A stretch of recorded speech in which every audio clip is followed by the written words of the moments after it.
one, action. Oh, Rick, he's got those hand signals down. No, but that's not getting recorded. Rick never puts himself on camera. Rick never says anything. He's laughing at me now. See, Rick is real. I think I'm gonna have to make a sign. Rick is real. So welcome. We're recording this just because you only get one chance to record it. So like last week's, I didn't post last week's. I don't always post them.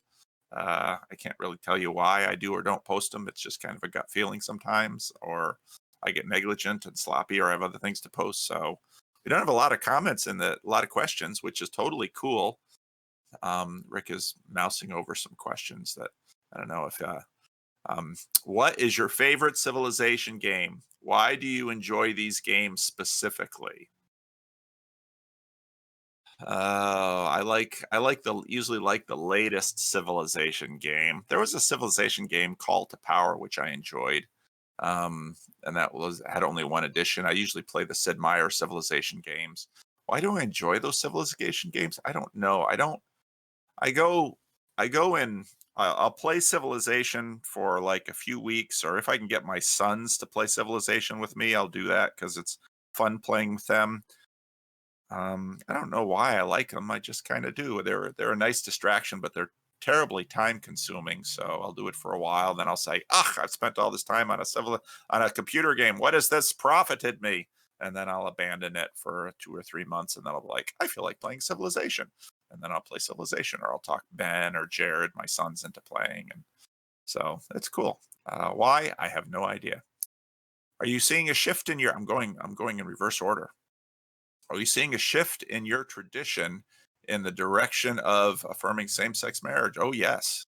There are more people in the Christian Reformed Church that affirm same sex marriage um, than there were 10, 15 years ago. I think that's definitely true. And that's simply part of the movements in culture.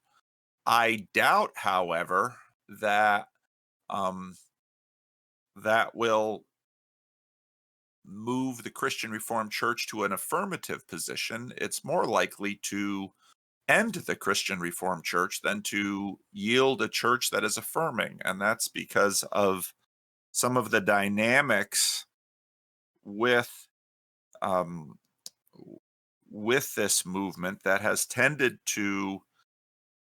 Oh boy, I think about this stuff a lot, but actually figuring out how to articulate what I see is really challenging because I'm just struggling for metaphors to try to capture what I see. So many of the people who um, begin affirming same-sex marriage in the church are also often the people who are at high risk of leaving the church. And that's why I say churches split right and leak left, because there was on the video that I just posted earlier this week, I read from this Post Calvin blog, and many of the issues that this woman raises are some of the classic deconstruction issues. And the same sex marriage issue has been, if you listen to almost all of these deconstruction stories, this comes in. Now, I don't want to be, and then, people in tribal opportunism then jump in and say, aha.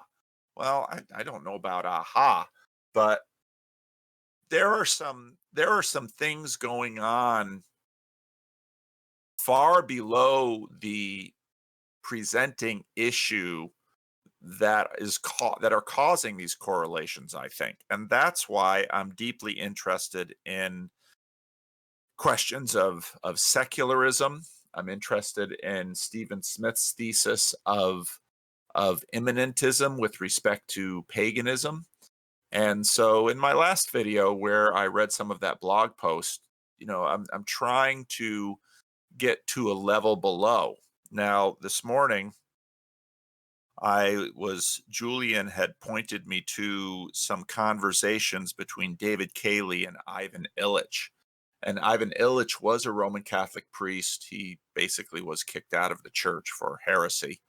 But he's got some really interesting ideas about secularization and institutions and the impersonal nature of institutions. And if, these, I'd say there's a likelihood that some of this stuff is going to appear in some of my videos coming down the road, because whereas, again, like with many ideas and theses that I see presented, I might not completely buy the whole truckload that the thinker or the author is presenting, but they often have some insights and some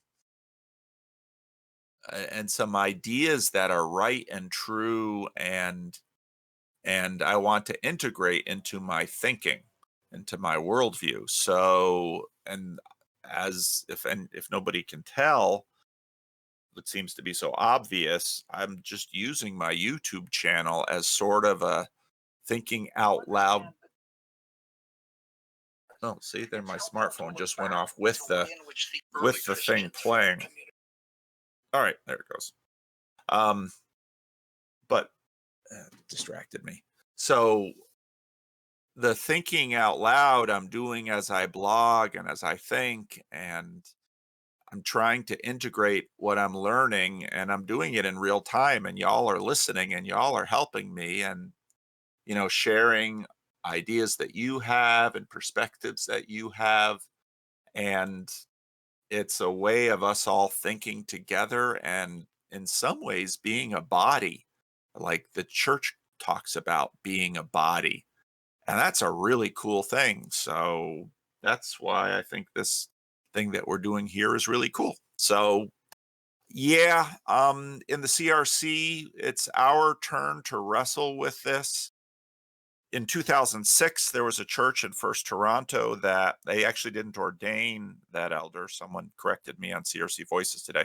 There's a listserv called CRC Voices that some of the randos have gotten onto since then, because anybody can get on it. You don't have to be a member of the Christian Reformed Church to be in that group. And it was mostly a dying little listserv, but sometimes I like thinking out loud with my lips, and sometimes I like thinking with my fingertips as I type. And so lately I've been doing a lot more writing and thinking on CRC Voices, and especially processing now what's happening in the Christian Reformed Church. And I'm not, some people are everybody's entitled to their own politics and their own opinions and their own emotions. And I think part of being an adult is recognizing that if you want your thinkings and opinions and emotions to be respected, and that you kind of have to allow other people to do so too. And part of the idea behind liberal democracy is that we allow ideas and opinions to range and roam, and we allow things to change. That's a very dangerous thing, because ideas are very powerful and people are very powerful. But that's kind of the trade off that we work with. So in the CRC, we're about to have a church fight, a denominational church fight about same sex marriage. And that could end the Christian Reformed Church as I've known it and loved it. And many people are anxious and angry and scared or hopeful about this. And like with all wars, none of us know where this thing's going to go. Will I be a Christian Reformed minister 5 years from now? Will there still be a Christian Reformed church? What will happen to Living Stones? What will happen to my job? What will happen to this classis?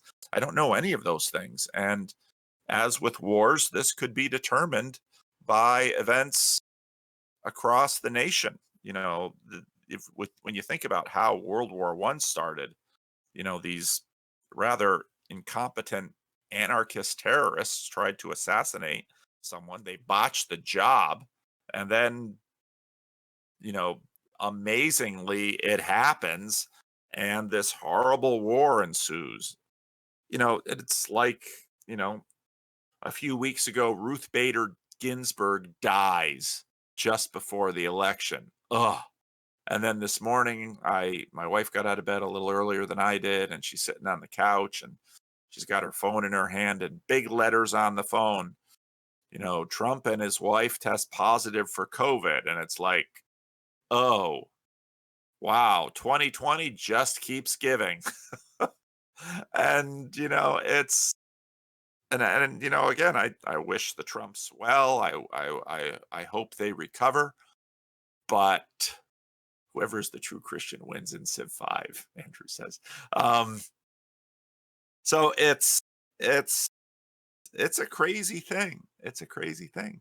So yeah, CRC is going to have its fight over same-sex marriage, and I think these fights are in some ways fairly inevitable. And even though they can be highly destructive and painful, I think it's part of the process. And just as I think a culture war is a good time to bear witness to Jesus Christ, a church fight is a good time to bear witness to Jesus Christ, because usually in a church fight, lots of people behave badly. And if lots of people are behaving badly, you have the opportunity to not behave badly. And that'll usually happen in a costly way. And it's usually costly good behavior that creates the starkest, most powerful witness. Now, if you think about human beings as individuals, mm, it's hard because we love our lives and we should love our lives. But deep, a deep part of the Christian narrative is that we are not our own. First question and answer of the Heidelberg Catechism. We, in some ways, belong to this far larger story that we participate in. And then we would say, yeah, but each individual human life is precious and sacred. And yes, it is, which is why there's a resurrection, and why there's divine judgment, and why there's a narrative that says that this little biological life that we enjoy on this present stage is just a little bit of everything that God has in store for us. So, yeah, let's see. Which translation of the Bible is best? Tyler answers that. Tyler asked that question after I posted a 2+ hour video. Thanks, Tyler. What do you make of Biden pulling out the Irish Catholic card against Trump? I didn't hear him do it, so I'm not going to comment on it.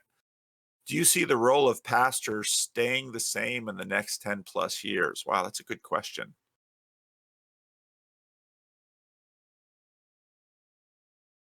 I've got Andrew Root's book on pastoring in a secular age rattling around in my head. The role of pastor has changed dramatically, and it is deeply impacted by secularity. Pastor is not priest. You have prophet, priest, and king. That's kind of the trilogy in terms of offices of Christ, and therefore, in Protestantism, officers of believers. And pastor isn't one of those. Um, Pastor is in some ways a riff on overseer, episkopoi, in the New Testament. Um, and it's an overseer of it's a legacy of feed my sheep, Jesus' command to Peter. And it's interesting, in Acts 6, the apostles say, we need some of these Greek speaking deacons to take care of the Greek speaking widows, and so that we don't spend all of our time waiting on tables. And so you have job differentiation there. We should devote ourselves to the ministry of the word and prayer and doing apostle type things. And so um, yeah, we're pastoring continues to change. And part of what's fun and also frustrating and crazy difficult about pastoring is it's so many little jobs all rolled into one. You're sort of, lately the biggest change in the pastor role in some corners of the church has been pastor as entrepreneur. Eugene Peterson pushed back on that quite a bit. Um, in the Reformation period, pastors were sort of caretakers, but also scholars. and um, was Martin Luther an activist? A reluctant one, but sort of became one. Pastors today are sometimes CEOs or small business managers or entertainers or counselors or plumbers or technical help and for helping old ladies with their computers get on Zoom for their small group Bible studies, or um, sweepers of sidewalks, or people who help move refrigerators for people who don't have cars or trucks or strong backs, or I mean the kinds of things I do in the scope of my job is often breathtaking. A lot of it is one of the interesting things, if you read something like the book of Timothy, is the virtues of these elders that Paul writes about are shopkeeper virtues. In other words, what I mean by shopkeeper virtues, people who are reliable, steady, have their lives in order, are competent across a range of things.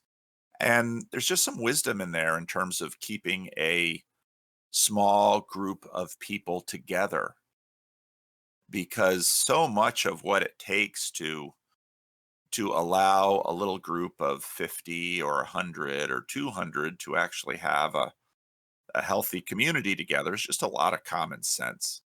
And how do you gain common sense? I just picked up a used book from a footnote in Peter Brown's book on money in late antiquity, called Local Knowledge, Further Essays on Interpretive Anthropology. And I wanted it because there's an essay in here on common sense, because what on earth is common sense? And at least from the little quote I grabbed from that book, common sense seems to be like this hodgepodge of little sayings that are not really systematized, but sort of float around a culture and in some ways define the culture.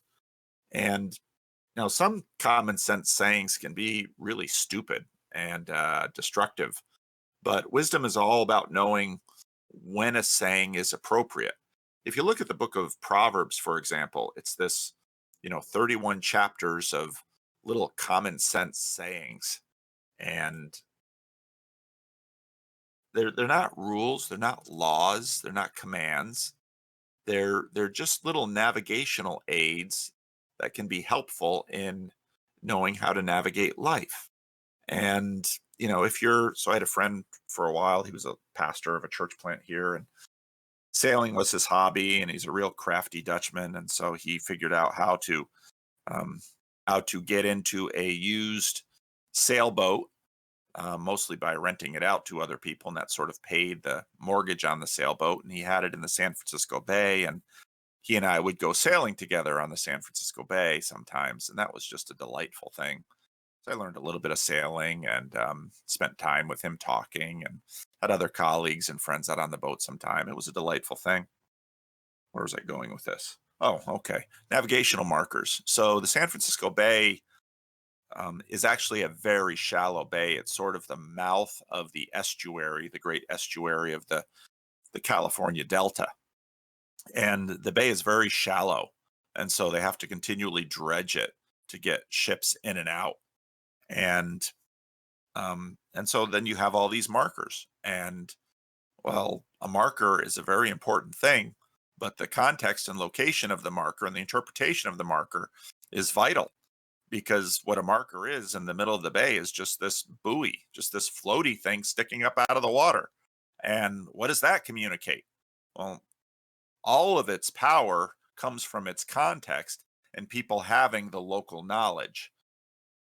And so common sense is like that, and wisdom is like that, and um leading is full of those kinds of things. So yeah, Charlie says I don't like mega churches, and that's mega church is a very different organism than a church like mine. and now my church is changing, and I'm hopefully over the next couple of weeks going to try to figure out how I can incorporate more estuary and living stones online things into the church, maybe start a little Zoom group or something like that. We've got two or three people from outside the church, one in Australia and one in Northern Ontario, who are participating in our little Living Stones men's group. And I've kept those numbers quite low intentionally because Living Stones is a very small place, and it can very quickly be overwhelmed by people online because online is huge and in person is small. But I want to figure out how we can use these connections to bring life to both. And so I'm happy with the way the men's group has gone with a couple of individuals, but it just takes a lot of wisdom in a church. It takes wisdom in family, and leadership is really all about wisdom, knowing the time and the place to do things and not do something. So yeah, that's role of pastor is going to continue to change because the world is changing fast. Is there anything you think pastors need to shed or grow into in their role? So much of it depends on the context. Um, and it's also the case that every pastor, like every human being, has strengths and weaknesses. And so in many ways, this church suffers from my weaknesses and this church profits from my strengths. And so churches very quickly begin to, especially small churches that have solo pastors, very quickly begin to reflect something of the pastor. Now, hopefully, what happens in a church is that other people express their gifts and make up for the deficiencies of the pastor in certain areas, and pastors actually count on that. So it's always that sort of thing that I see. Yeah, priests are very distinct from pastors. The priestly role is an intermediary, and so sometimes people will call me a priest. I'll say I'm not a priest. I'm Protestant, and I don't mean that in any dismissive way, but the difference in language is telling. A Roman Catholic priest, they're often pastors, and they do pastoring often, but the difference in the wording is significant. And yeah, so let's see. That's anybody here in the room want to talk or have something a subject they want to bring on the table and have us discuss it? I have a question. Okay, Andrew. So I really enjoyed your conversation with Andrea and Ryan, and I found it very fun and interesting. And so I was wondering if I could ask you a bit more about your thoughts on sort of Ryan's take on scripture a bit and how he had this more artistic thought, and also how that relates to the potential shift in religion and art, and Mm, how that also changes traditions. And maybe lastly, if you can get to it, if that artistic form, how you feel about that artistic form being a start of religion, which is sort of like a more Petersonian thought. well, why don't we begin by telling me what you heard Ryan say about scripture in terms of how you're thinking about it, and Yeah. So, I that will mean, help those in the group that maybe don't know too. yeah. So, from what I'll try and do my best job. Um, he mostly thought of um, the basically the Bible was the in that specific region. So like Israel, that conglomeration of scripture was the best poetry out of Mm, that region, yep, if I yep, remember. That's sort of what he said, and so yep, that's sort of like yep, the ranking that they had for the yep, religion. That's how they yep. based. I thought that was an incredibly helpful and perceptive comment. I thought it was particularly helpful and perceptive because it used the question is always, what do you mean by best? That somehow this material in the eyes of communities, successive communities of people over over both horizontal and vertical over time and across distance have thought that these particular texts, stories, poetry were of enduring value. We know, there are hints in the Bible of this. We know that the Bible, the Old Testament and the New Testament, was basically emerged out of communities over great amounts of time. Numbers of people contributed to it. We sort of see that in the development of the canon of the New Testament. Um, and so I think it's a really important thing. Also in the Old Testament, so you have these prophetic books, and in Deuteronomy, there's this rule in Deuteronomy 18 about a prophet. Basically, the thing about a prophet is a prophet, someone gives a prophecy and they're saying basically, God says this. Well, Deuteronomy 18 has a high bar. If it comes to pass, they're a real prophet. If it doesn't come to pass, stone him. So it's high stakes on that prophetic game in Deuteronomy 18. So that'll I think if we I'm not recommending a rule like this for places that like to do prophecy, but it's a little bit of accountability is in order, and I think that's part of what Deuteronomy 18 says. And I've often noted that when people write books like 1980 Countdown to Armageddon, well, when 1980 rolls around and Armageddon didn't show up, at least an apology is in order. So we'll forego the stoning, but at least an apology is in order. So the point I think is really a good one, and the point also suggests something of the God number one dynamics that and this is always really difficult, and it's often quite present in a tradition like mine where there's a very high view of God's sovereignty, and that if something comes to pass, well, either God is responsible for it or God had hand in it, or and again, I don't think we quite know how to language this. So yeah, that's true. Now, where this will get interesting is that Christians say, well, what do we mean by canon? Well, this is the rule of life in our community. So you can understand that a lot of different ways. You can understand that in a rather libertarian way, or contractual way, that this is the thing that binds us together. Now, in saying that, it doesn't mean that we can't recognize wisdom in other religious traditions. We can't recognize wisdom in secular texts.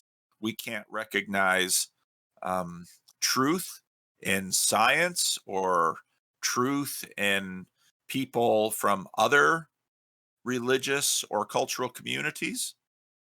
Canon says this is our standard, this is our rule, and we will, to one degree or another, hold each other accountable by this rule.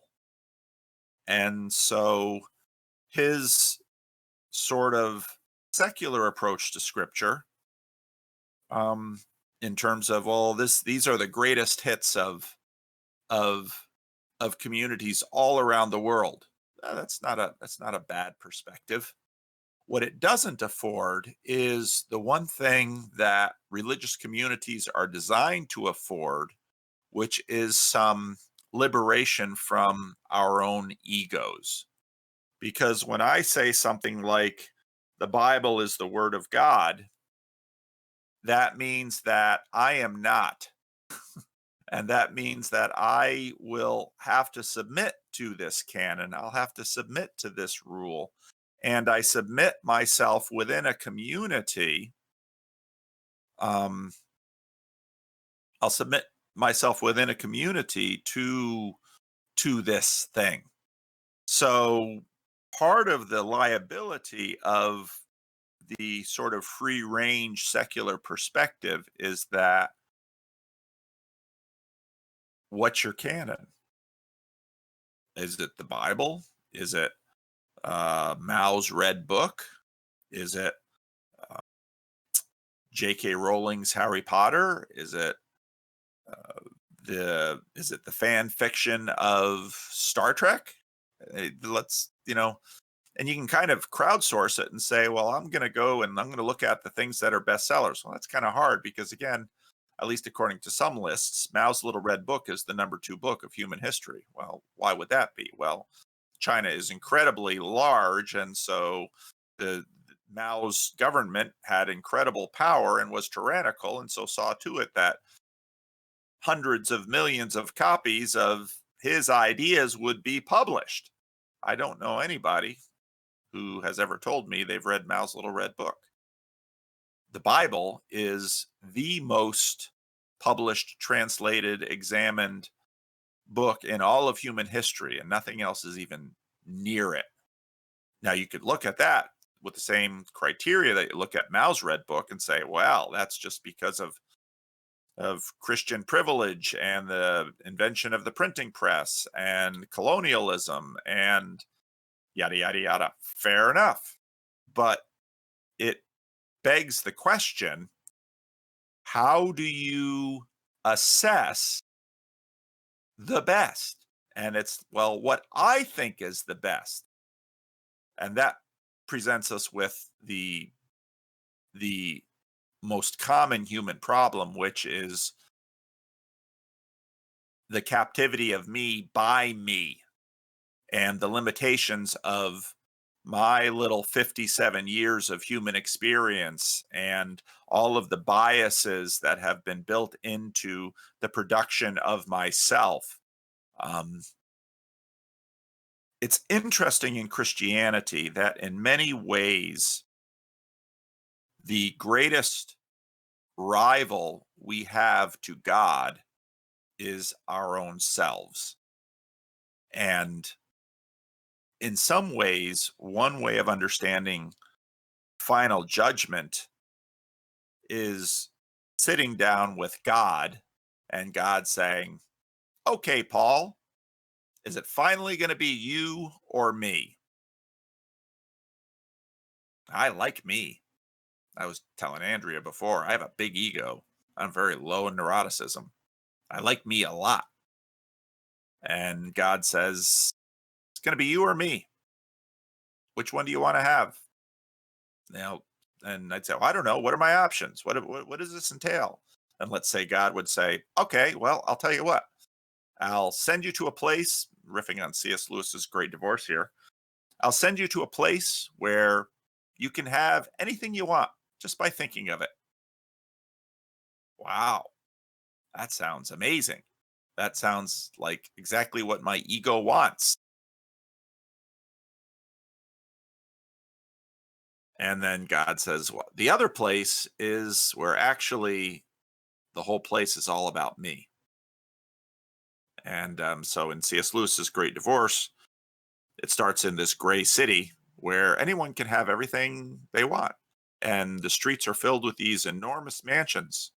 And you hardly ever see any people because, well, in almost every one of our relationships, it's me or not me. And all of you are not me.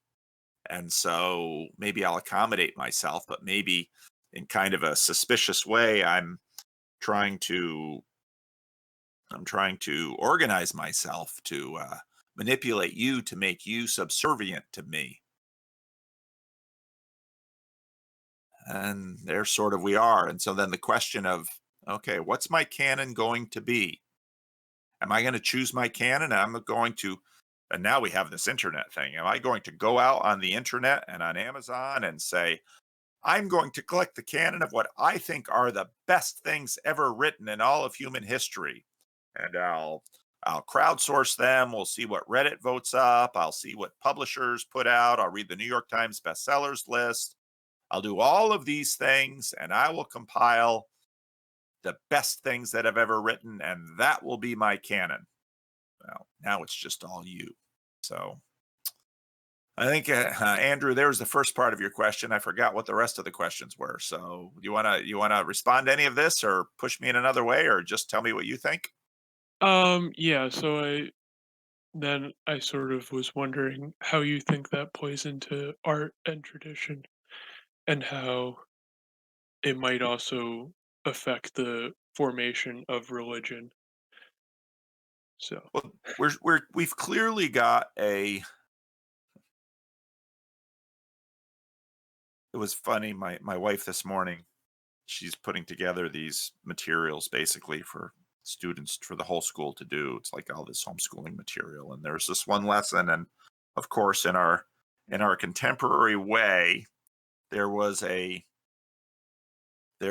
comment, there was a quote from Fred Rogers in which God was mentioned, and of course, Fred Rogers, Mr. Rogers, was a Presbyterian minister.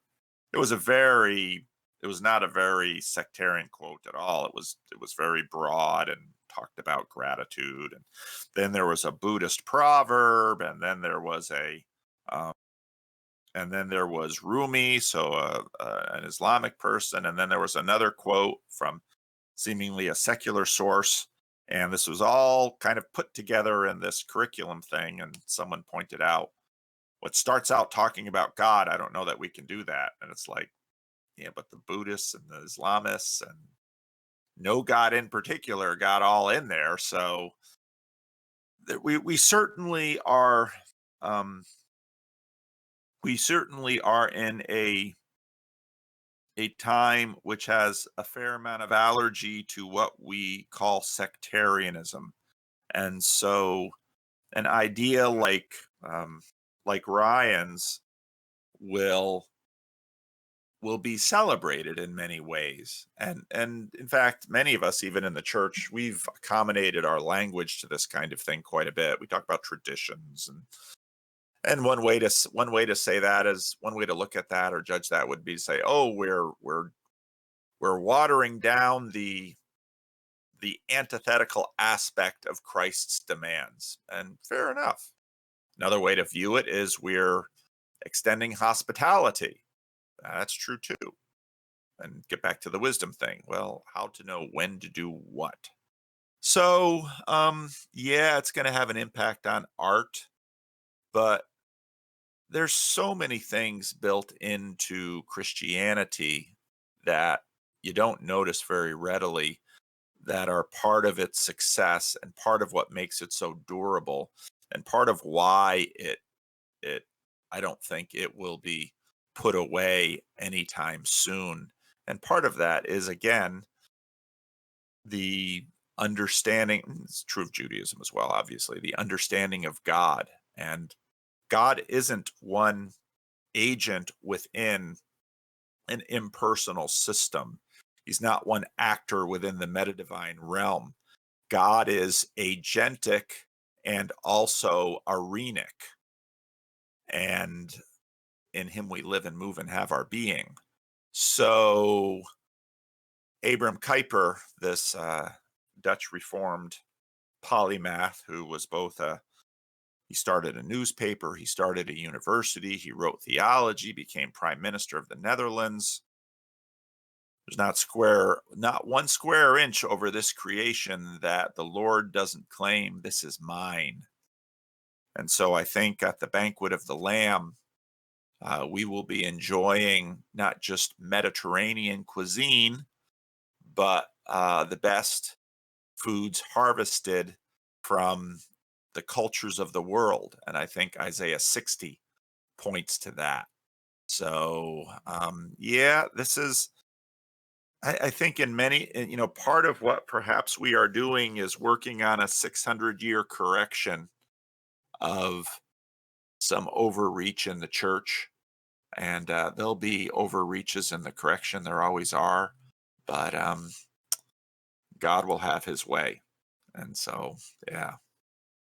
I don't know. Any rebuts or comments or any follow up on that, Andrew?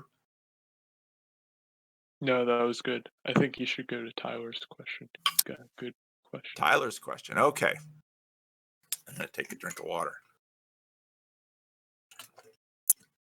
The contemporary focus on the gender ratio in churches seems to only address the lack of masculine appeal.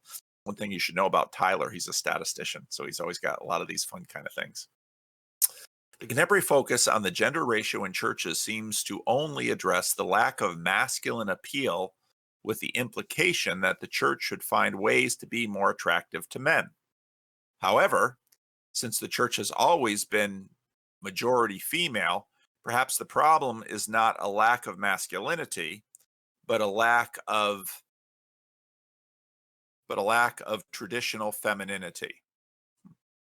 This could track with a wider culture which appeals to be suffering from a crisis of femininity, with the additional problem of women replacing men as the stewards of masculinity. If women have historically been drivers of growth, either by enticing potential suitors to join the church or by marrying non-Christian men and baptizing their children into the church, then shouldn't the attempts to address the stagnation focus on Christian women, not men? Does the preaching in conservative evangelical churches tend to emphasize feminine virtues like chastity in a way which implies that Christian women are competing for the dwindling number of good Christian men, rather than on being the gravitational force which attracts and subdues pagan men? Yeah, that's quite a question. Oh, lots of good things in that question. That's such a that's such an interesting conversation that the church just well that the church just keeps having. On one hand, men complain that the church is too feminine, and then there are all kinds of complaints that, well, the church is dominated by men, at least in terms of formal leadership structures. There are books out there on trying to teach male preachers how to preach more to women, and but if you looked at the demographics, one might say that, well, is are these men preaching in exclusivistic ways that are, keeping men out? I mean, there's the fun things about statistics, as Tyler will readily address, is that, boy, you can play these games so many different ways. And now Tyler adds the idea of, say the Pageauian idea of, men are the head and women are the neck, and the neck turns the head. Um, and I mean, we have this so many ways in our culture. Head turning. Well, what is head turning? It's the redirection of attention. And for men, that's often too, because men are, sexually visual creatures. Men's heads turn to look at women, whether they ever say anything or even think much. It's just sort of built into us. This should track with the wider culture, which appears to be suffering from a crisis of femininity. Well, there never seems to be any shortage in crises of either masculinity and femininity, and I think part of what the IDW space and Jonathan Peugeot's most popular video on the topic has been that um, women have, in some ways, and I love talking to Mary about this. Mary Cohen is just so much fun to talk to about these issues because she's just got so much history and wisdom, and she's been around the block. I mean, there's just such benefits to having some experience. Well, how is it liberation for women to go into the workplace? I mean, last night I was talking to my wife about, it's like, oh, who knows what's going to happen at the Christian Reformed Church or Living Stones or all of this stuff. And I said, I don't really worry about, Will I be able to find gainful employment for the next 10 to 15 years to hopefully make it to my pension and Social Security? If Social Security is going to be there probably in retirement, I'll do what I do now, at least cut out the parts I don't like doing. But, and my wife's like, well, can you find a job that pays enough to cover both of our jobs? Because I would love to stop working. you know, have this whole sexual revolution to, you know, make sure women are thriving in the workplace. I can't tell you how many women that say, I'd like to not work, thank you. And I don't know how many men that say, gosh, men don't really get a chance not to work, do we? Isn't that unequal? Isn't that inequity? You know, you raise that inequity flag, I've got a long line of gripes. Yeah, but that only works if you at the beginning exclude certain classes of people, saying their gripes have no validity because it comes from them because of their genitalia or their skin color or their nation of origin or on and on. So, there's plenty of crises to go around, and women replacing men as stewards of masculinity. Yeah, that's very true. Because for some reason, women can tell men exactly what they're doing wrong, but if a man tells a woman what she's doing wrong, well, that's mansplaining. Oh, okay. Uh, the truth is, most of these games aren't shutting a lot of people up anyway. It's just more fodder for the symbolic, dramatic, liturgical, imaginary, and morality and how that plays in it. If women have historically been the drivers of growth, either by enticing potential, I'll tell you, I can't tell you how often isn't it the case that men have gone to church because of women. Look at C. Everett Koop's story. C. Everett Koop's he was an atheist, and his wife starts going to this Presbyterian church, and he loves his wife, and she probably nagged him a little bit. So, and if men want, I was having a conversation with a woman yesterday, and she was talking about the younger generation and kind of training up these women and saying to these women, saying, you should really learn how to cook. Well, why? Because I'll tell you something. If you want to keep a man happy, put food on the table. Put good tasting food on the table. Putting good tasting food on the table doesn't mean that just you get to eat good food, but you can get a lot out. You can get a lot out of a man with some good tasting food. And I said, you're darn right. We are simple creatures. We like food. We like sex. We like a little bit of promotion of our egos. You can move a man a long ways with a few simple things. Am I right, Rick? Oh, his camera's frozen. He doesn't. I don't see him anymore. But so yeah, women have been bringing men into the church for a long time. Before the same-sex marriage war, which is impending in the Christian Reformed Church, we had a 25-year war on women in office, and even though I'm not looking to, I don't like excluding women from church office, um, but I've known a lot of women that have told me, once you let women into the offices of the church, pretty soon there's only women in the offices of the church, and the men are lazy, and they're like, gosh, now I don't have to go to that council meeting. Gosh, now I don't have to do all this stuff in church. You want to do it, ladies? Go right ahead.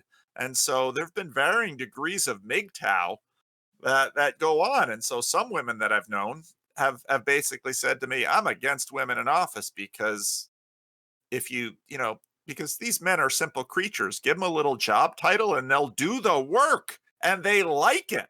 We got plenty of other work to do. Let the men have the title and run with it. And I'll tell you, I can't tell you how many churches that have um churches that would never think of allowing a woman as a preacher, but boy, those women run the church. Boy, those pastors listen to those women, because the real work that those women are doing, that's the work that runs the church, and everybody knows it. And there's this joke among Christian Reformed churches of, these councils in the middle of the women in office fight, these conservative churches where we're against women in office, and then they're having a council meeting and they're debating a point, and somebody one of the men says, "Well, I don't know. I'm going to have to pray about it."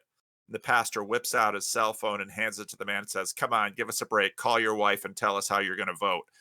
Because it's an open secret that um that many of these men that are so against women running the church, well, those women are running the men, and then the men are running the church. So, oh, now Rick's camera is live. Um, so am I right, Rick? Are men simple? He doesn't want to answer. Yes, we are. Men are very simple, and a man can be a man can be lured and managed and kept happy with some fairly simple things. And ladies that learn this um, can enjoy. I mean, when you think about now, I got to be careful with this analogy, so don't push it too far. When you think about the ways that our pets, I mean, my dog and my cat have free room and board, free food, free health care, and what do we get from it? My dog is worthless as an animal. My cat is worthless as an animal. They're cute and they're fuzzy, and look at how they've got these humans wrapped around their little paws. So yeah, women have historically been the drivers of growth, either by enticing potential suitors to join the church or marrying non-Christian men and baptizing their children into the church. And shouldn't the attempts to address the stagnation focus on Christian women, not men? Well, I think actually, in some ways, boy, there's this question can get me into in so much trouble, but why not get into a little trouble? I suspect, and Tyler is a statistician, but I suspect if you were to look at um, if you were to look at let's look at the present crisis about same-sex marriage. I suspect that women would be slightly, now again, we're talking statistics here, okay? But there might be a slight leaning of women towards affirming same-sex marriage than there would be of men. That wouldn't surprise me if that's the truth. I think I think women are tend to be a little bit higher. Well, that's what Jordan Peterson says. They're higher in agreeableness. Women tend to sometimes go along a little easier than men. Men are lower in agreeableness. And I think in some ways, often change happens. Women are often, in my experience, usually more vocal promoters of change in the church than men. And men are kind of simple creatures, and men kind of get into their ruts and they like things the way they are and they don't want them changed. And it's usually the wife that starts poking and prodding and say, let's change this and change this. And sometimes the change is for the good and sometimes it isn't. So um, I think churches already cater to women quite a bit, even churches that don't allow women in leadership, just because men aren't stupid and neither are women. And the interplay of influence and authority and change is very subtle and complex. And so I would say that it's probably the case that there's way, way, way more data in these areas than we can ever track. And so it's probably our intuitions, which are always fallible, but which might lead us to say there's a reason stable church structures have generally been men have been in positional authorities, and women have had incredible influence and power now, and those have proven to be fairly stable structures. Now, is it true that when women don't have any positional authority, sometimes women are taken advantage of and abused? Yes. I don't know that just giving women all positional authority will somehow fix the world. I think you're probably just going to trade some problems for other problems. It's always been interesting to me how so when I lived in the dorms at Calvin College, when men so you have a whole group of men living together and a whole group of women living together. When men got sideways with each other, hang on, there's someone at the door. Pause recording, Rick.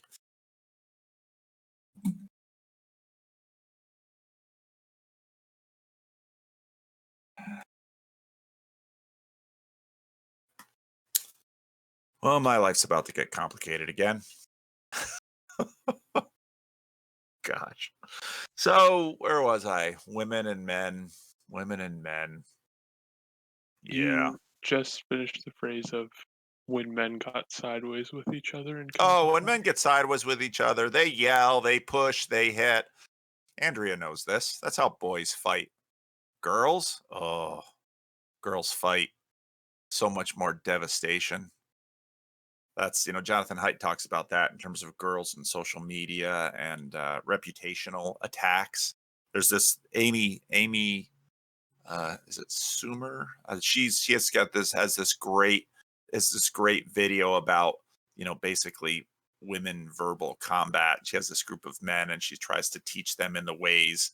And it's like, we men, we live in terror. Schumer, yeah, that's her. We live in terror of you women, because we can't hold a candle to you ladies in so many ways.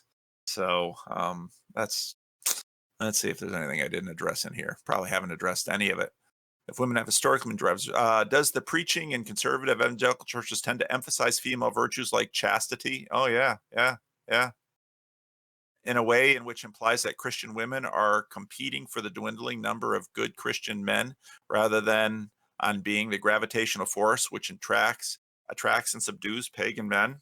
It's really interested in the Epic of Gilgamesh how Enkidu gets tamed by a woman. That's fascinating.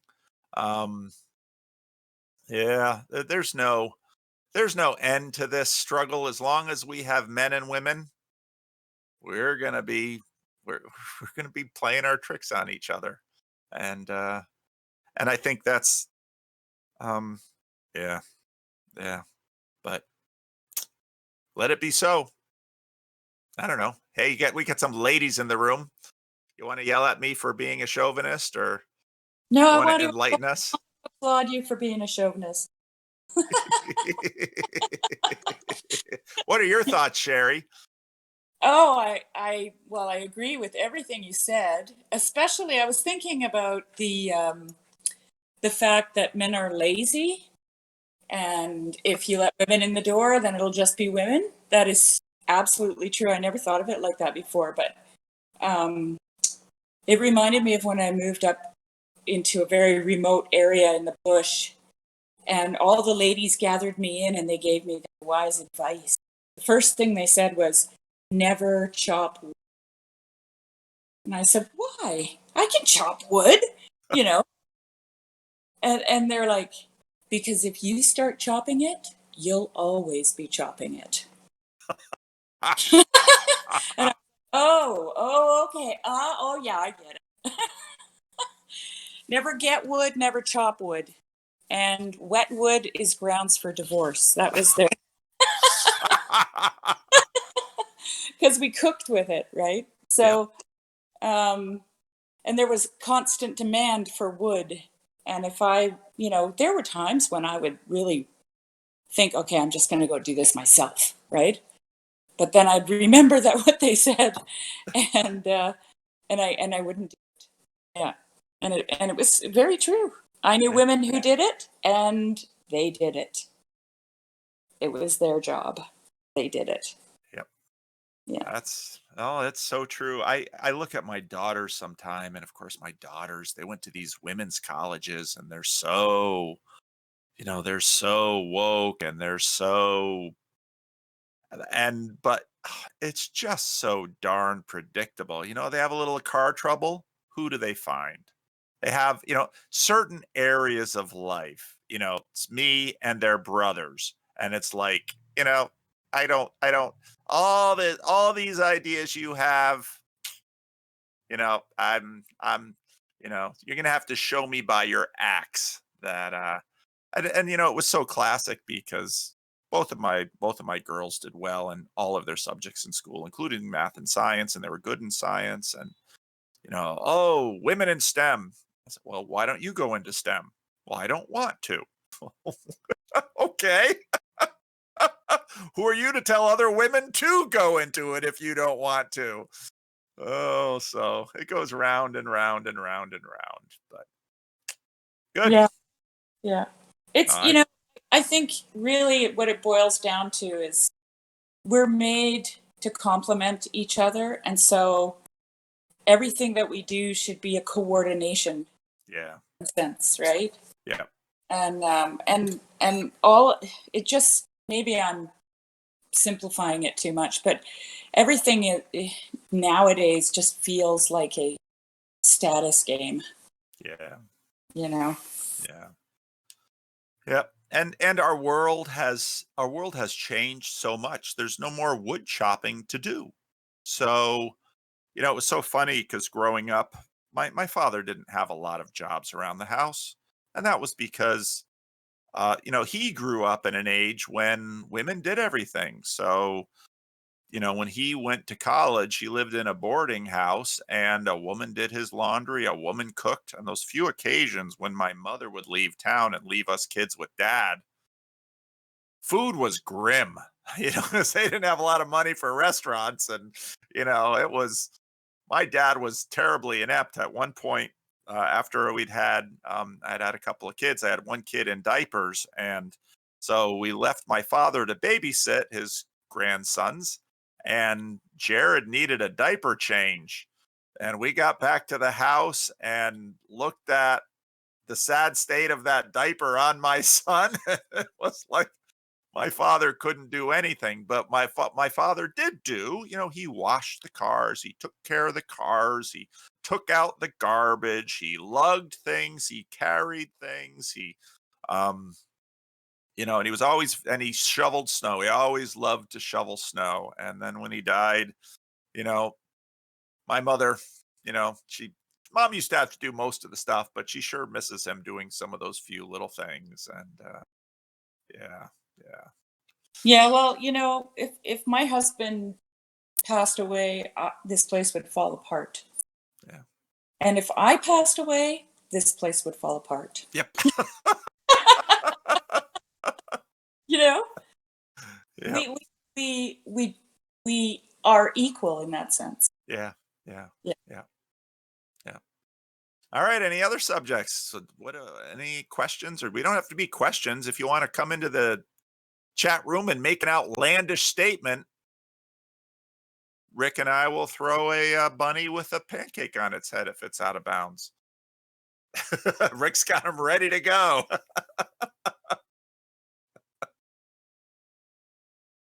Or maybe there isn't anything. Maybe we're done. I don't know.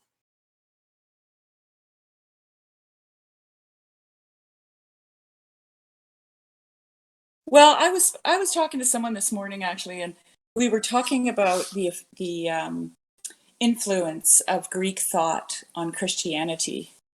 And he mentioned this person mentioned that the book of Daniel prophesied that that this would happen, that that the Greek Empire would be successful. And it just made me wonder, maybe you have some thoughts on this, as to whether or not part of that success was the success of Christianity. Hmm, that's interesting. Well, the Greeks, the Greeks colonized the Roman Empire pretty dramatically. Of course, Alexander conquered and spread Greek language and Greek ways throughout the empire. The Persians, of course, were deeply influential as well, and they're too often forgotten in terms of their influence on Christianity. And I think Tom Holland has done a service in raising some of that awareness. So so the Greeks, you gotta give the Greeks their due. They it's a pretty remarkable human beings are just remarkable. I mean, why is it? There's a book, um Charles Murray has a book about greatness. There's another book that I was reading that was basically went through human genius is not spread out with equity over human history at all. There's clumps of it. Now, someone might look at that and dismiss it as bias. And of course, the problem with bias is not that it's there, it's that there's way too much of it to notice. We can't live without bias. So the Greeks, yeah, the Greeks colonized the what would be the East, and then the Romans came and in some ways were colonized by the Greeks and continued to spread, adding probably some more administrative and pragmatic wisdom to it. And then Christianity took all that over. So, and then in some ways, Christ, Greek ideas rode the coattails of Christianity then um, into Europe and colonized Europe, and through the colonial period, colonized the rest of the world. So yeah. Yeah, look, I'm thinking specifically of Neoplatonism and Aristotle. Yeah. I just watched a really good thing with David Bradshaw. He's a theologian. He wrote a book called Aristotle, East and West. Just how integrated that kind of thought was in the early church fathers and Augustine, Mm-hmm. and how that, I mean, yeah, how that has actually helped Christianity in a sense to colonize the rest of the world. We don't realize. I mean, so Protestants tend to like to jump on this thing about the Bible. Okay, we don't realize how much other stuff around and beyond the Bible we use to employ the Bible with. It's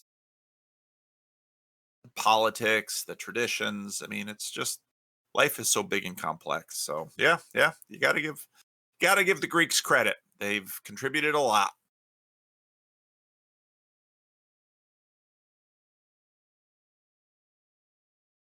I had a thought question thing, and I don't know if anybody really has an answer for it, but with the Peterson effect on people getting back into religion, a lot of people seem to be interested in going into Orthodoxy, which I thought was kind of odd and strange. It's more that they want the form of religion rather than the religion itself.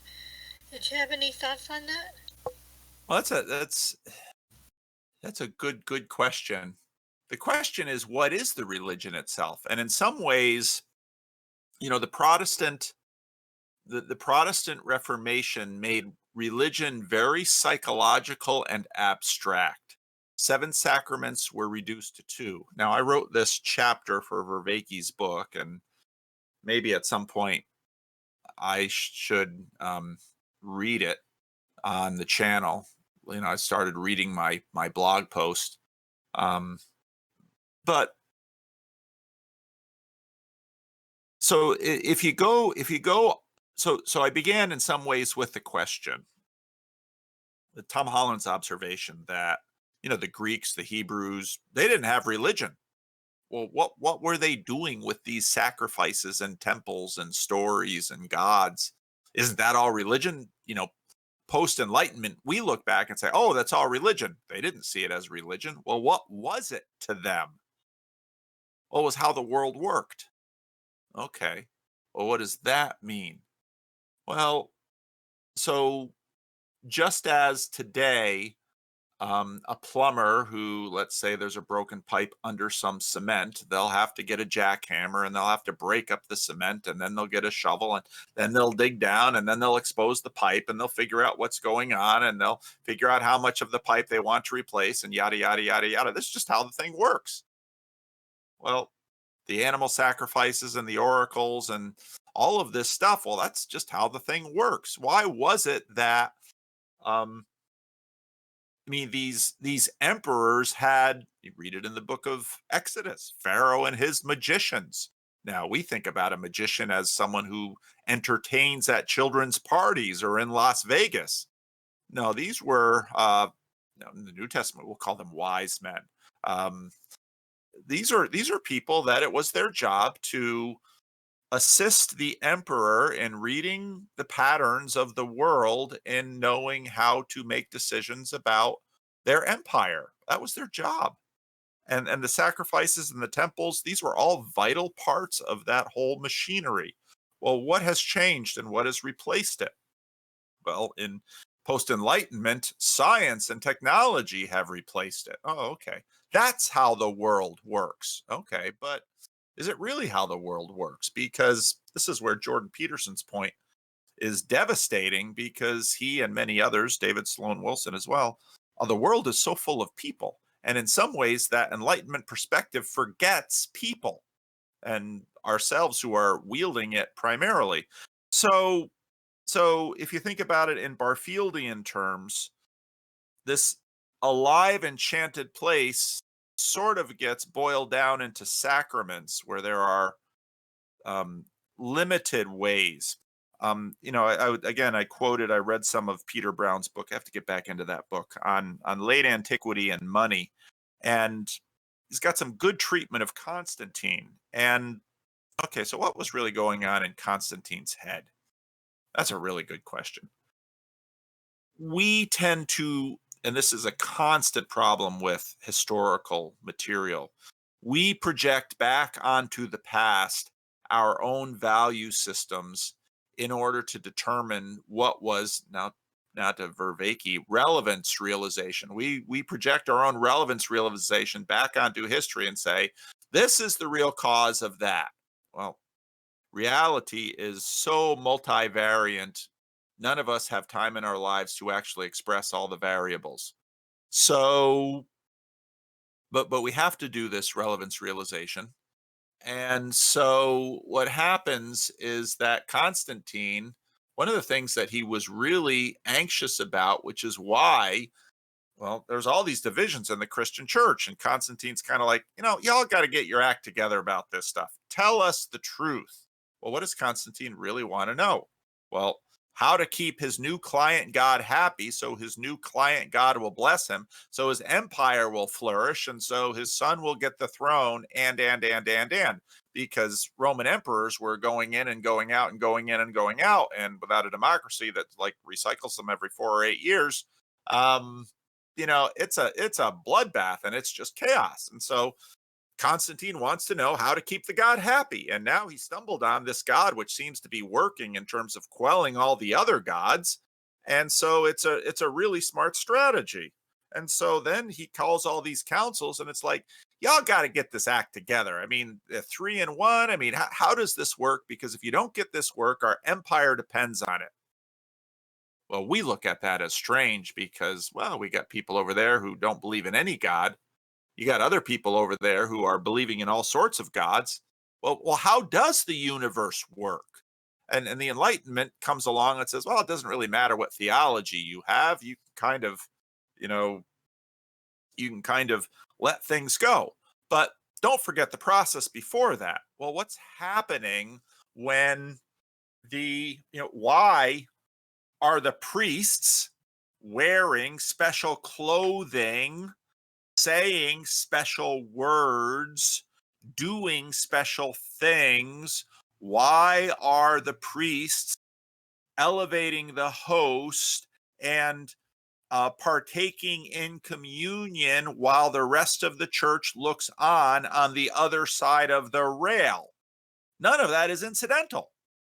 They are, maintaining heaven and earth, not unlike what the Aztecs were doing with their human sacrifice. The Aztecs or the Mayas, you had to have this many sacrifices. Infatuated. Luke.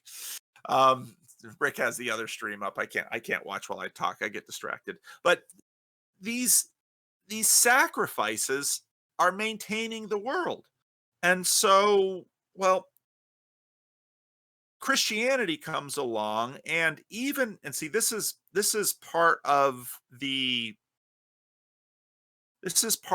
difficulty when, in a sense, as the Reformation did, you're trying to intentionally limit yourself to a text. Oh, I can't think of his name right now, but he teaches in New York City. He teaches at a Christian college. He's written on this stuff about ritual. So part of what is recorded in the Old Testament are some descriptions of ritual, but you can't really, if let's imagine that some radical element of Judaism suddenly takes control of the Israeli government and they blow up the Dome of the Rock and they rebuild the temple and they decide they are going to go back to the sacrificial system. Could you reconstruct the practices in Solomon's temple based on the Torah? Probably not. So much information has been lost. And okay, so fairness to our traditions that believe in things like apostolic succession. We humans are communicating things to each other in ways that we can't articulate or fully comprehend or appreciate. And so, there are elements of my Father that are in me right now that I am not aware of. My mother can see it, my sister can see it, my family can see it, but I can't because I'm too close to it. But I inherited these things from my father. Some of it's genetic, some of it's from watching him. The world is that complex. Okay. So what is the relevant aspect of religion? Is it the ceremony? Is it the liturgy? Is it the vestment? Is it the words? Words in what language? So I was making my sermon this week and used the crucifixion story. Eloi, Eloi, lama sabachthani. The gospel, Matthew decides to leave it in Aramaic. Boy, there's a world of information he just did by leaving that in Aramaic. A world of information. Why does Jesus quote Psalm 22 in a translation?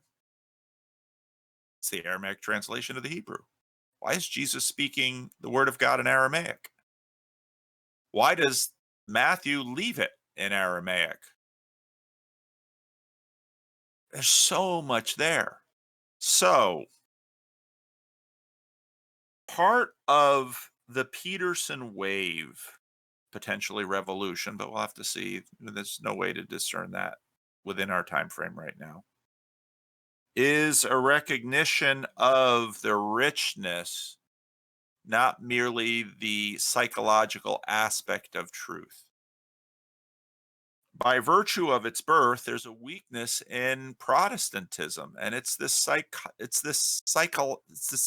psychologizing of the church. Now, I remain a Protestant. I have no intention of changing, but let's be fair about our weaknesses. So it seems it's not surprising to me that people are attracted right now, given where we're at with respect to modernity, to pre-modern forms of church. Both the Orthodox and the Roman Catholic traditions are old and rich. They would not be surviving in the world without the truth. So, what is religion? Is it what we think? Is it what we do? How are we to think about this? And actually, this always just sort of throws me back into my Calvinism, because I look at it and say, nothing my hands can do can save me. My hands are simply too small. I am simply too short-lived. I am simply too compromised. I'm simply too sinful. So I will trust on God in Christ to rescue me in every way I can be saved. And so I have friends who are moving towards orthodoxy. I've seen a generation drift in that way, just like we began with the question of, are there more people in, affirming same-sex marriage? Yeah. I don't think any of us believe we're going to see the Roman Catholic priest or the Orthodox Church sanction same-sex marriage anytime soon. So I'm not offended that people are going and deciding to submit themselves to the Orthodox Church or the Roman Catholic Church. I still have my own thoughts and agreements and disagreements, and I, as long as there is a Christian Reformed Church, I hope to remain in it. We'll see how long there is a Christian Reformed Church, or maybe Paul will be a minister in some other denomination in 2 to 3 years. Who knows? But I'll likely not be a Roman Catholic priest nor an Orthodox priest. I doubt that that will happen. But what is religion? Well, if you ask about, the only instance of the word religion in the Bible is in the book of James. And well, what is religion? Well, it's doing some things, feeding widows and Orthodox, and holding true to the faith. So, yeah, great hard questions. But this is why I'm glad that only God is judge, because no mere mortal can really judge, because there's just way too much to know. It's got to be God. That was a really well thought out answer.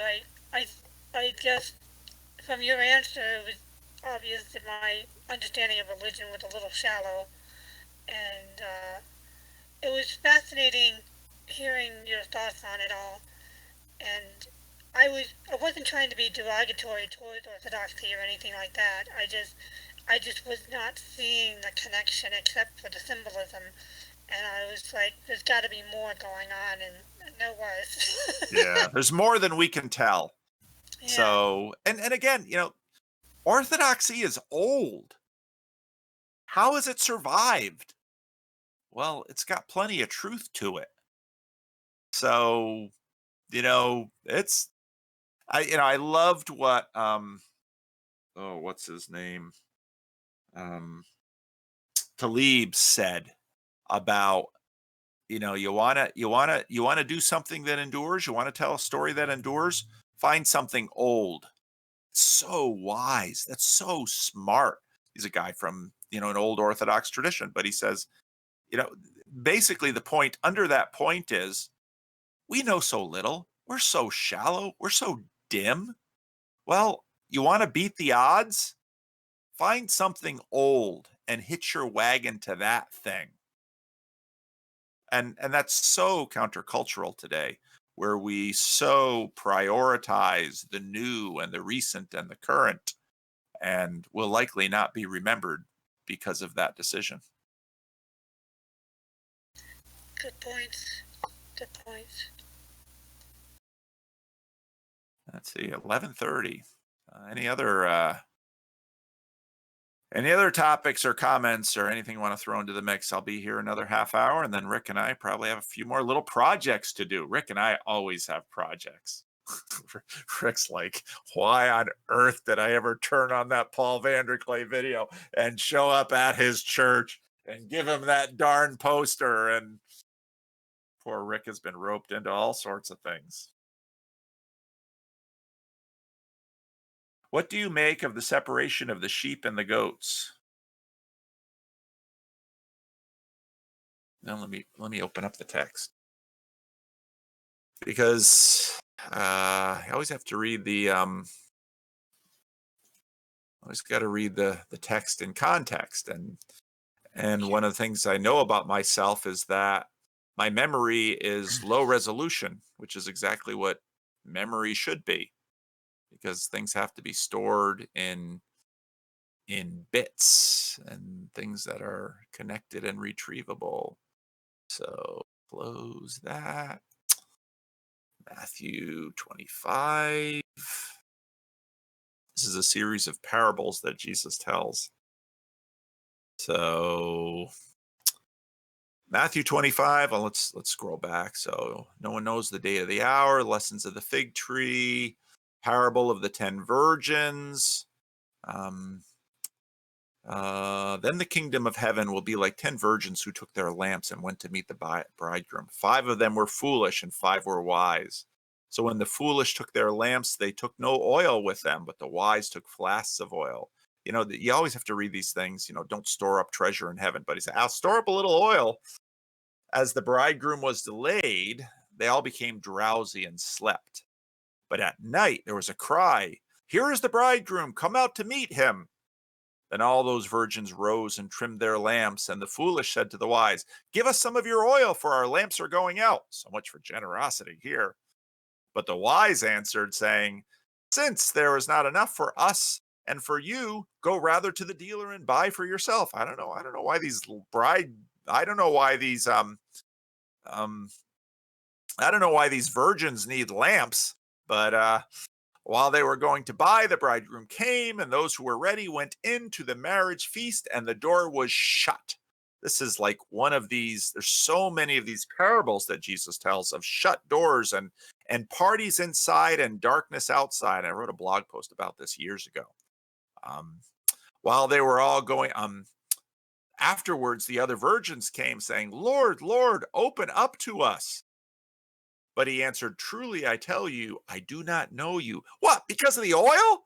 I mean, people are upset because of sex things. This is lack of oil and preparation. And watch therefore, for you know neither the day nor the hour.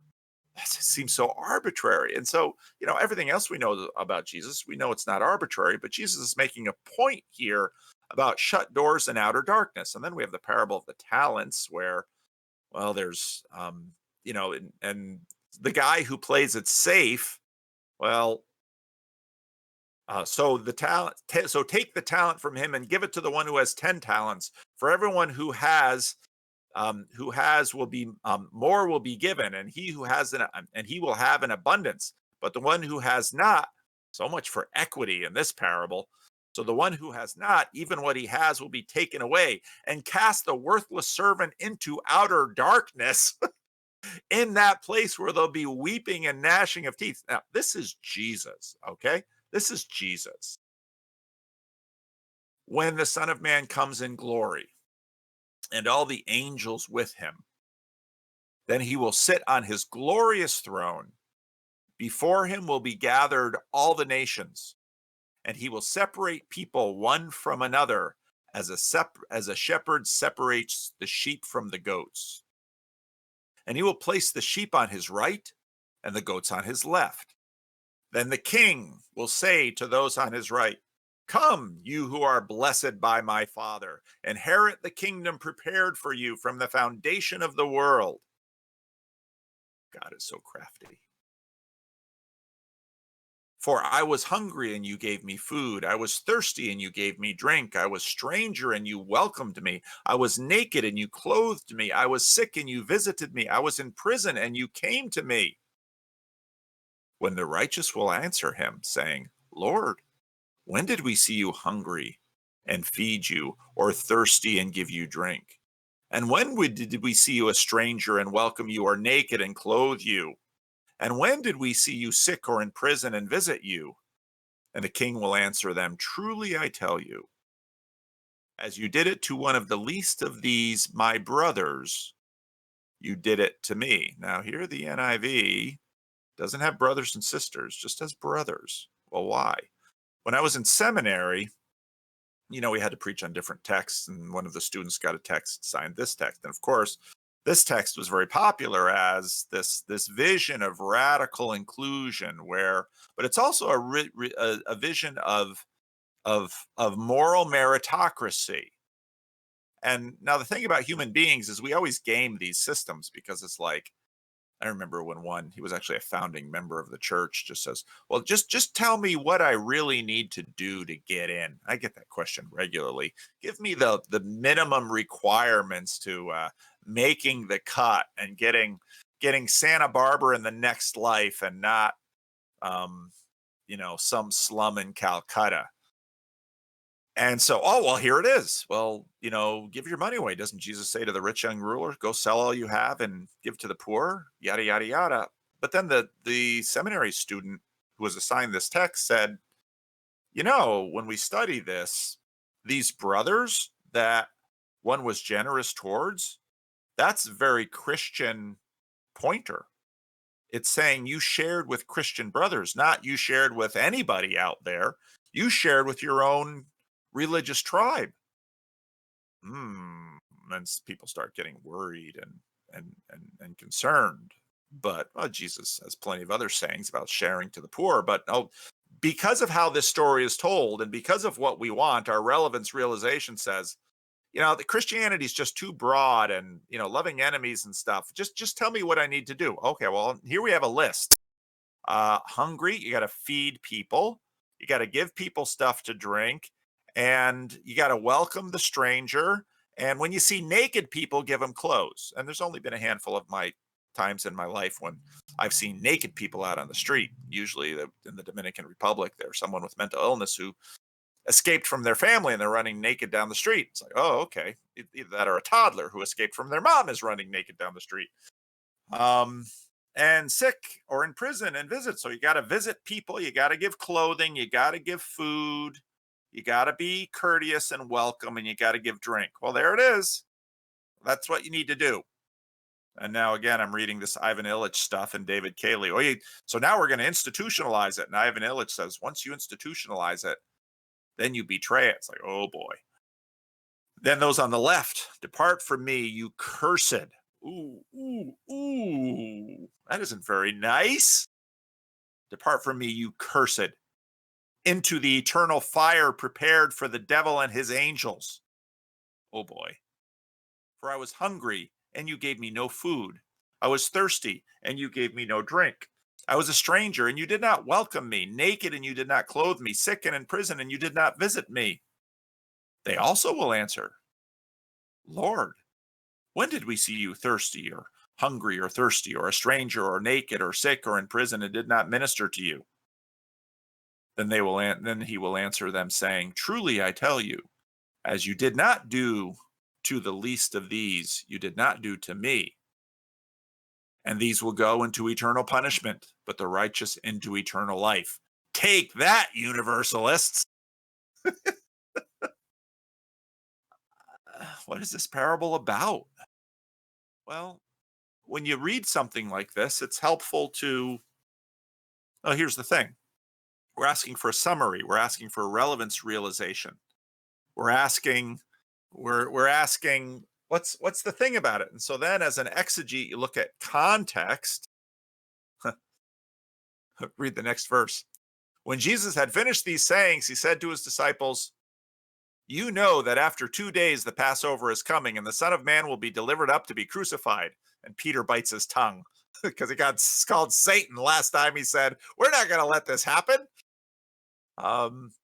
Then the chief priests and the elders of the people gathered in the palace of the high priest, whose name was Caiaphas, and they plotted together in order to arrest Jesus by stealth and to kill him. But they said, not during the feast. We don't want anybody intervening and causing trouble. So what's this story about? Well, the salient aspects. Well, what's the salient aspect?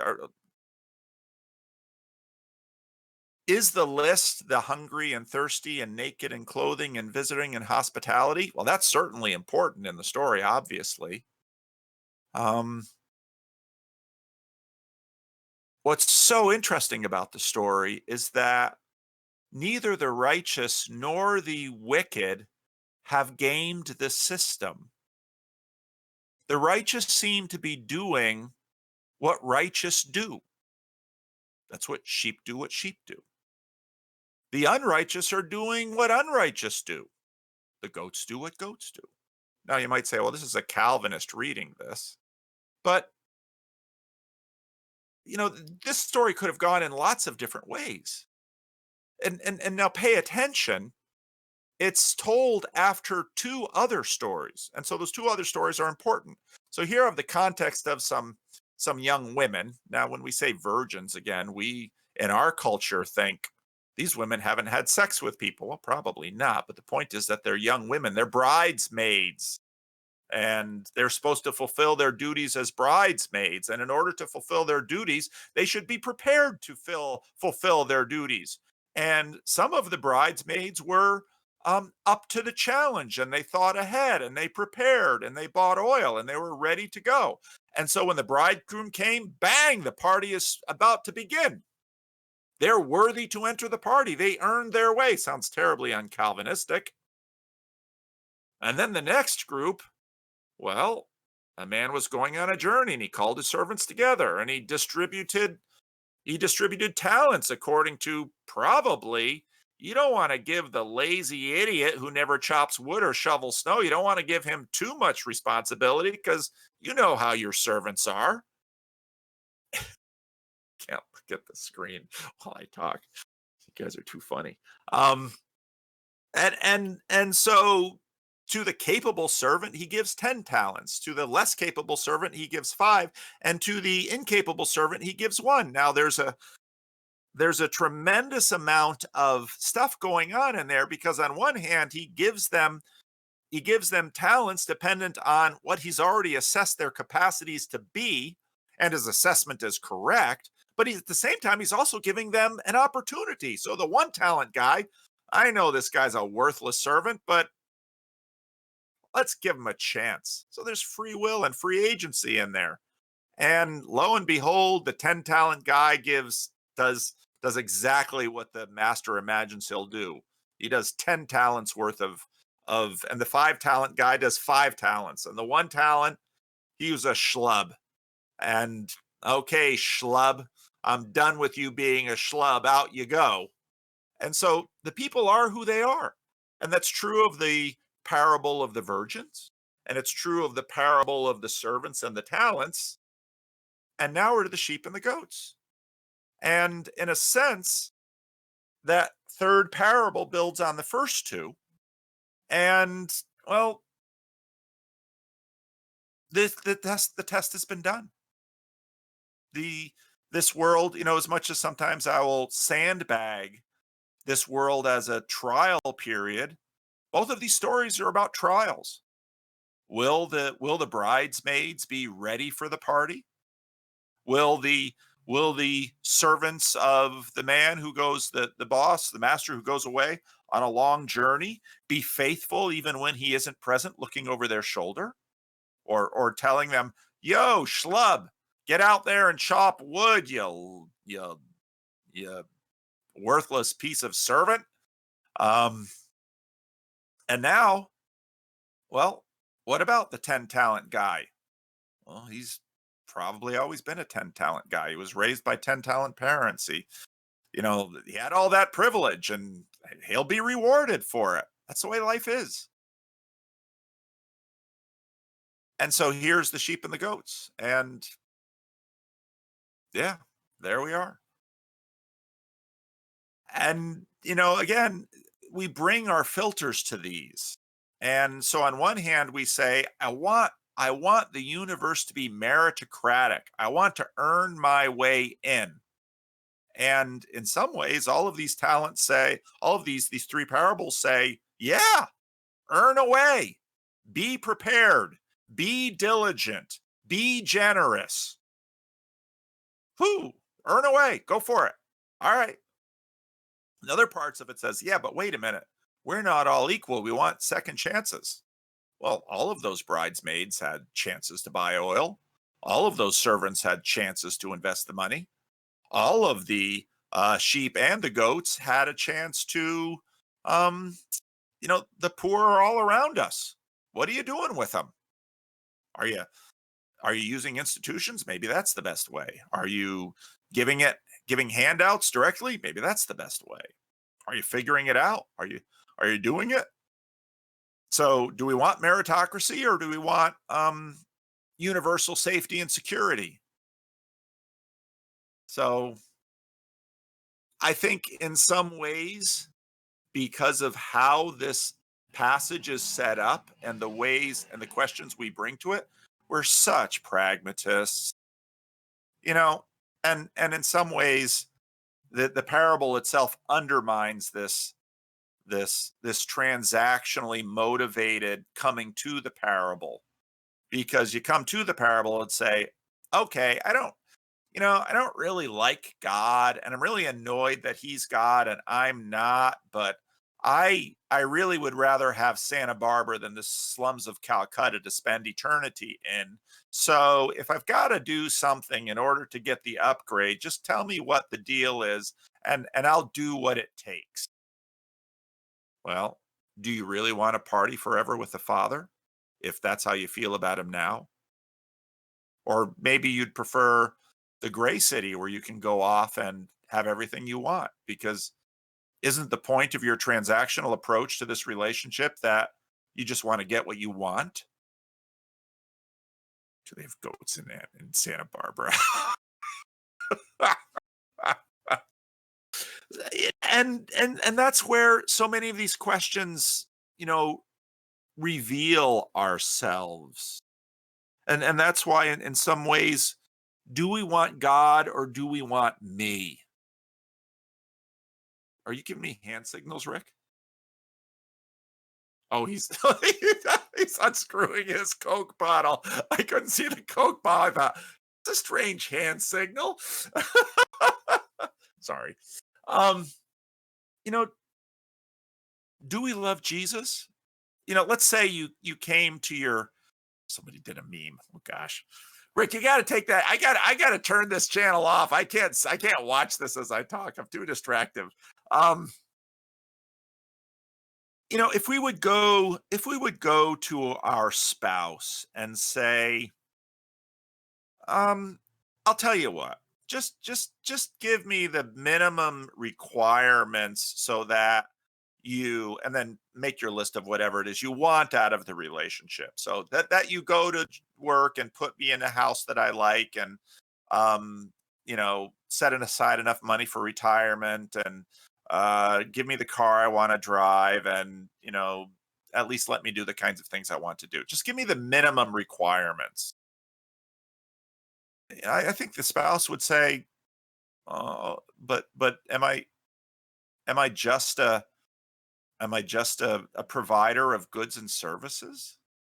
I want you to want me, and I want to be wanted by you. That's the relationship I want. So to come to God and say, I want Santa Barbara with goats.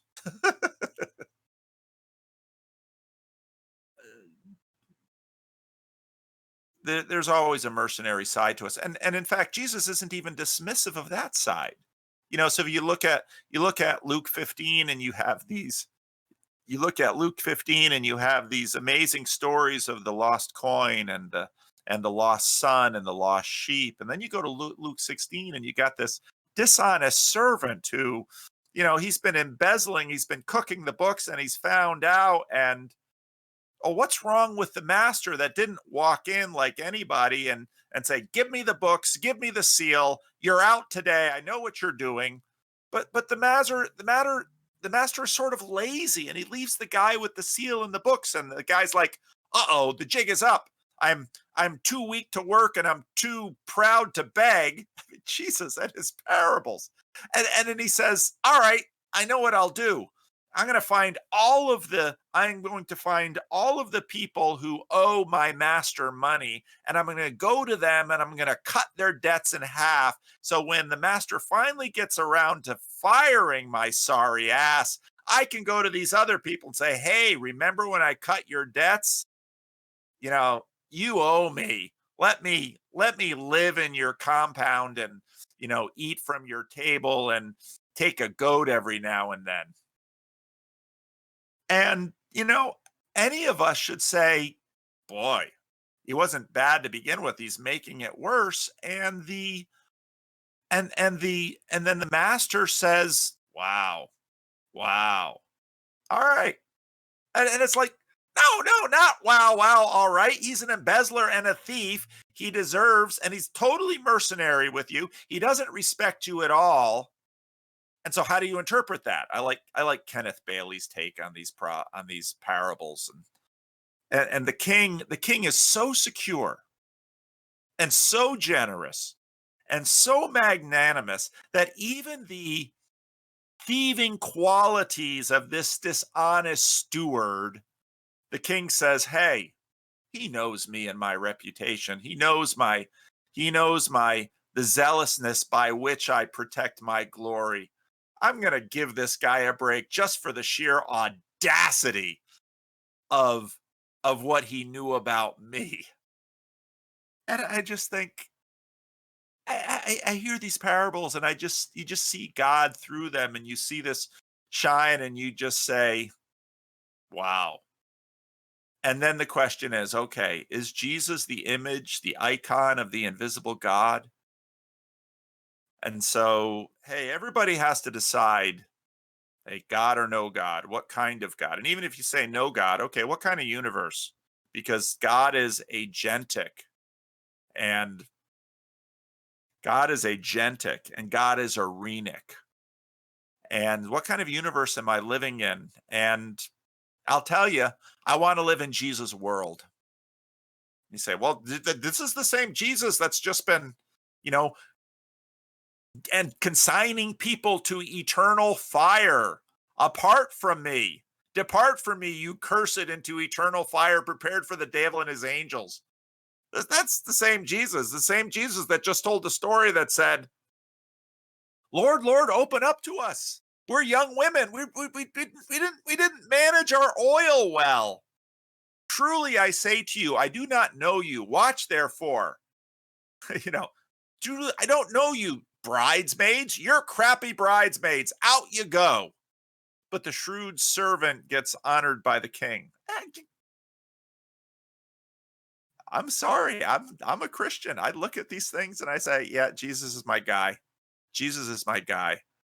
And so then, and so you get to Judgment Day, and okay, Paul, who do you want to be with for eternity? Tell me what storyteller you want to hang with. I said, I want to be with Jesus. Well, that means, Paul, you're going to have to sacrifice some things. There's some parts of you that are going to have to die. And actually, that Judgment Day is the day of the Lord is always with us. And so there's some parts of me that have to die. And yeah, some parts of me are going to have to die. But Jesus is worth it. And, when I married my wife, some parts of me had to die. And in a long-term marriage, some parts of me have to die regularly and some parts of me don't want to die. And those become problematic. I won't Jesus give me a medal for Job. I think Jesus is going to give you one big old medal. I'm looking forward to seeing Job and Jesus together. So, that's who I am. That's how I am. And so I think I think it's the best way to live, which is why I'm a pastor. And some parts of me have to die by being a pastor. And so, yeah, here I am. This is what we do. I don't know. Any responses to that? We only have 10 minutes, so it's kind of a nice closing. But yeah, anybody? Good question, Job.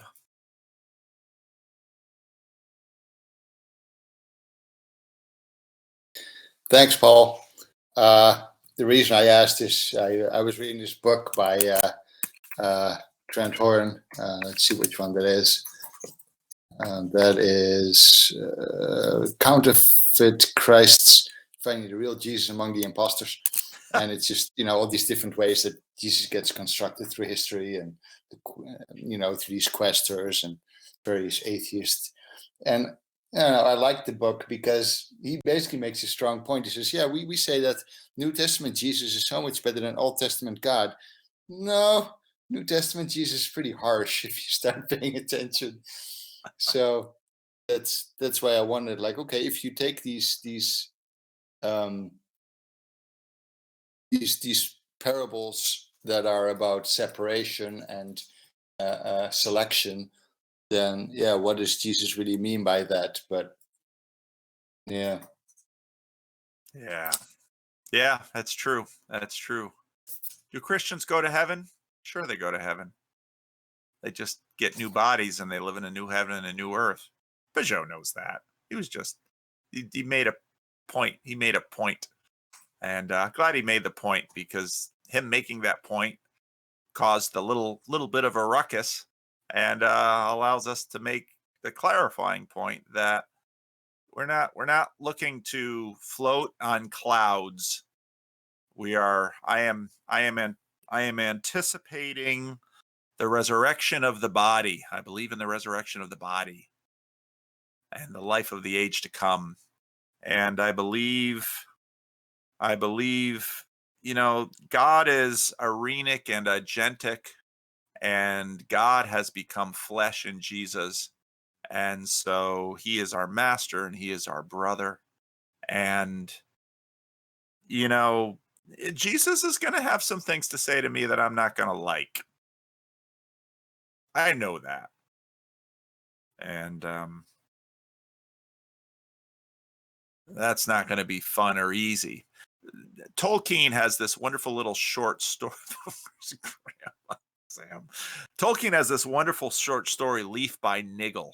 And if you haven't read it, pick it up. It's an interesting little story. It's basically about, basically a story about purgatory. And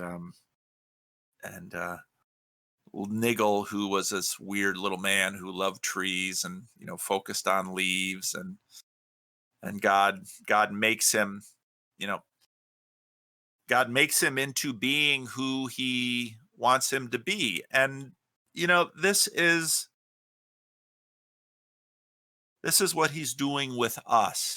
He's making us to be who he wants us to be. And so part of what he's doing with us in this world of challenges and dangers and all of those things is he's shaping us for the next chapters of the story. And we don't know a lot about that, but I think it's an awfully good story. And so we'll live into it. Well, that's a good way to close. So I don't know, Rick, you want to end the recording? Rick says yes. All right. And he will give me some kind of signal when the recording is ended.